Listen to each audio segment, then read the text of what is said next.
ಜನಪರ ಯೋಜನೆಗಳ ಜೊತೆ ನಾವು ಇದ್ರೆ ನಮ್ಮ ಶತ್ರುಗಳು ಸಹ ನಮ್ಮನ್ನು ಪ್ರೀತಿಸುವ ದಿನ ಬರುತ್ತದೆ ಎನ್ನುವ ಇಚ್ಛಾಶಕ್ತಿ ನನ್ನದು ಎಂದು ಪರಿಸರ ಮಾಲಿನ್ಯ ನಿಯಂತ್ರಣ ಮಂಡಳಿ ಅಧ್ಯಕ್ಷ ಹಾಗೂ ಶಾಸಕ ನರೇಂದ್ರ ಸ್ವಾಮಿ ತಿಳಿಸಿದರು. ಮಳವಳ್ಳಿ ಪಟ್ಟಣದ ಸರ್ಕಾರಿ ಶಾಲೆ ಪಶ್ಚಿಮ ಬಡಾವಣೆಯ ಆವರಣದಲ್ಲಿ 1.30 ಕೋಟಿ ರು ವೆಚ್ಚದ ನೂತನ ಕಟ್ಟಡ ನಿರ್ಮಾಣದ ಗುದ್ದಲಿ ಪೂಜೆ ನೆರವೇರಿಸಿ ಮಾತನಾಡಿದ ಅವರು, ನಮ್ಮ ಬದ್ಧತೆಯನ್ನು ನಮ್ಮ ಸಾಧನೆ ಮೂಲಕ ಮಾತನಾಡಬೇಕೇ ಹೊರತು ಬರೀ ಟೀಕೆ ಟಿಪ್ಪಣಿ ದೂರುಗಳಲ್ಲಿ ಸಮಯ ವ್ಯರ್ಥ ಮಾಡುವುದಲ್ಲ, ನನ್ನದಲ್ಲ ಎಂದು ವಿರೋಧಿಗಳಿಗೆ ಎಚ್ಚರಿಕೆ ನೀಡಿದರು. ನನಗೆ ಸರ್ಕಾರ ನೀಡಿರುವ ಜವಾಬ್ದಾರಿಯಲ್ಲಿ ನಾನು ಸಂಸ್ಥೆಗಳ ಎಲ್ಲರ ಬಳಿ ಒಂದು ರೀತಿ ಭಿಕ್ಷಾ ಪಾತ್ರೆಯನ್ನು ಬೇಡಿಕೆ ರೂಪದಲ್ಲಿಟ್ಟೆ. ಯಾವ ರೀತಿ ಅಂದ್ರೆ ಶಿಕ್ಷಣವನ್ನು ಉನ್ನತೀಕರಣ ಮಾಡಲು ಸಹಾಯ ಮಾಡಿ ಎಂದೇ ಅದಕ್ಕೆ ಎಲ್ಲರೂ ಕೈಜೋಡಿಸಿದರು ಎಂದರು.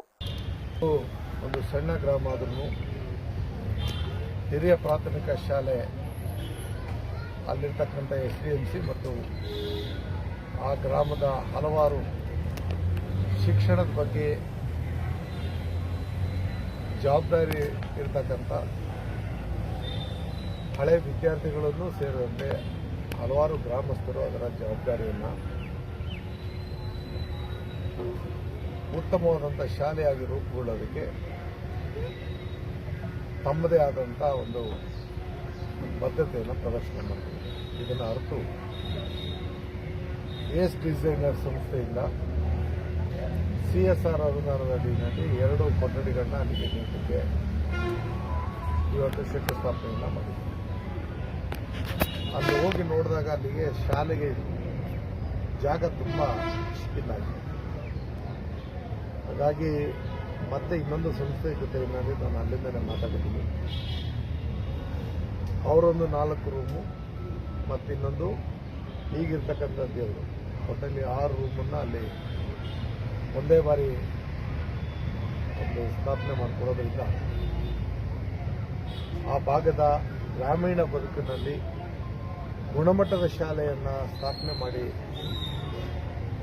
ಗ್ರಾಮಸ್ಥರೆಲ್ಲ ಏನು ಬದ್ಧತೆಯನ್ನು ಮೆರೆದಿದ್ದಾರೆ, ಹಲವಾರು ಗ್ರಾಮಗಳಿಂದ ಅಲ್ಲಿಗೆ ಮಕ್ಕಳುಗಳನ್ನ ಸೇರಿಸೋದಕ್ಕೆ ಆತುರಿತಾ ಇರಲ್ಲ, ಅದಕ್ಕೆ ಪ್ರೋತ್ಸಾಹವಾಗಿ ನಾವು ಇವತ್ತು ಈ ತೀರ್ಮಾನವನ್ನು ಕೈಗೊಂಡಿದ್ದೇವೆ.